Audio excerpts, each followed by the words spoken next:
Hi, welcome back to my channel. This is Jim, and this is What the Farm.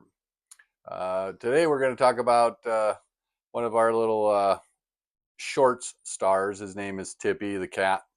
Um, he's got quite a tale to tell. I was just contemplating his life and thought maybe people on YouTube would find this interesting. Before we get into that, uh, follow the prompt if you don't mind. Did a lot of filming today. We had a lot of interesting content. Just kind of fall in my lap. Tippy. We're talking about Tippy. He was a feral kitten, and he was living outside of my parents' old house before we bought this farm. I live here on this 40-acre hobby farm, basically, with my folks who are elderly and still but so they had this family of feral kittens living outside their house, and they would feed them. And this was before we bought this place. So I would be over visiting, and they were slowly uh, coaxing them in to their pool area that has a big screen around it. And one day the mom kind of pushed all of the little kittens in. And then from that day forward, they all would come in and eat and go back out, come back in. And then one day, Tippy decided, I'm not leaving. I'll lay in different videos and pictures of him over the time we've had him. But he was just this adorable, adorable little cat.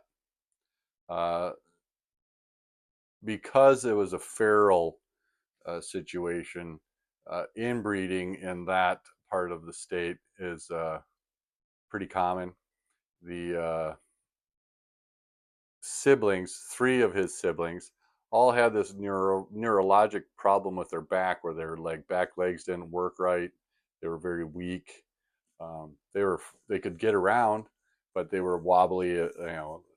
Almost it was almost like they had some kind of nerve damage. And over time, you can see that Tippy has that also. It just isn't as bad. So if you ever see any of my videos of him walking up to me, he kind of flattens out like he's lurking along. But that's just his normal way of walking because like everything isn't working right. But if he wants to run or fight with the other cats, he doesn't seem to have any trouble. He's just a very simple fella who uh, came into our lives. Uh, he was probably a year, maybe he was a year old when we moved here. The very day that we moved, we were putting all the animals. We had Tippy, and then it would have been a sister from an earlier litter, who's Sarah, who's here, and she's been in some of my videos too.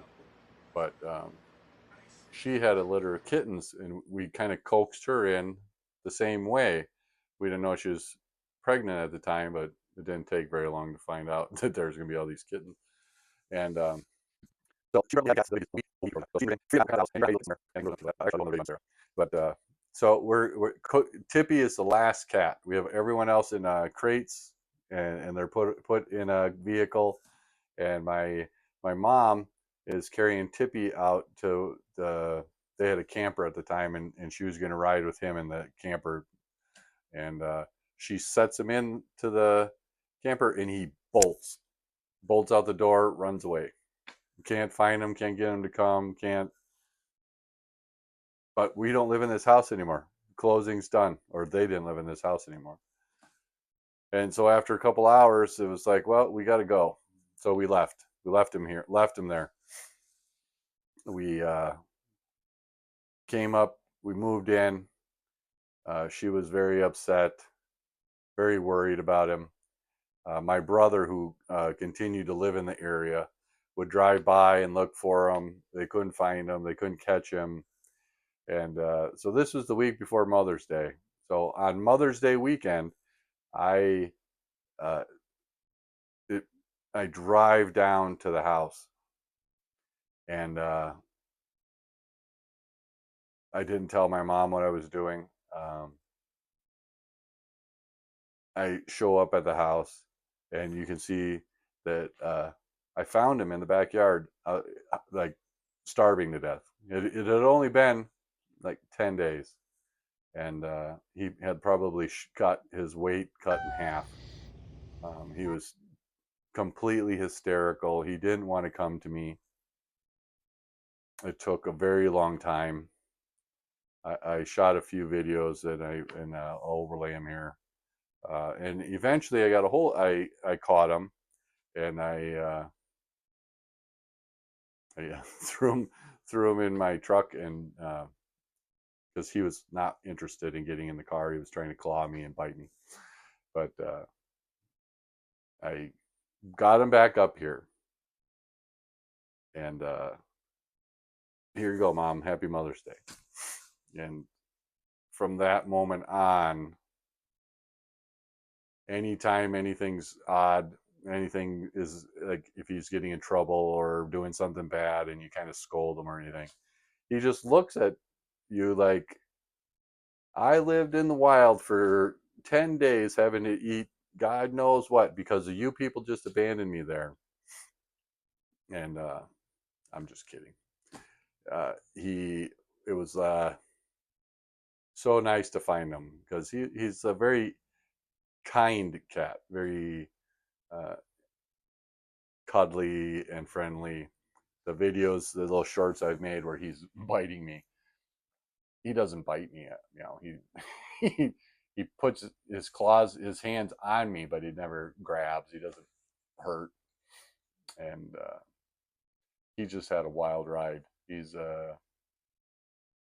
and this YouTube business has turned out to be something he really enjoys. So now every day, as soon as I get up, he's marching back and forth, marching up to me. Come on, pet me now. I want to get your camera out. I want you to record this. Or he'll go like do some kind of silly fake fight with his brother where they sit on their butts and then just whack at each other like nobody's doing anything, nothing's happening, and but you can definitely tell that since the I started making YouTube content, it totally changed this cat.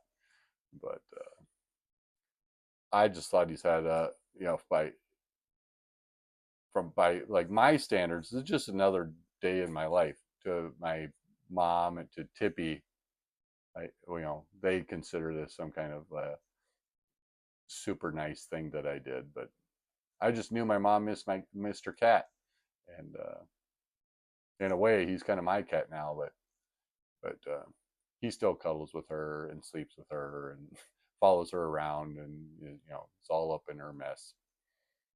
But if you like this little story, do me a favor and drop me a comment. I got a lot more. Every single animal here, every single one, is a rescue or a misfit. We got all the alpacas and all of the donkeys from a place that was using them as a baby mill. Um, and I'll do that another time. But anyway, I hope you found this interesting, and I will see you next time.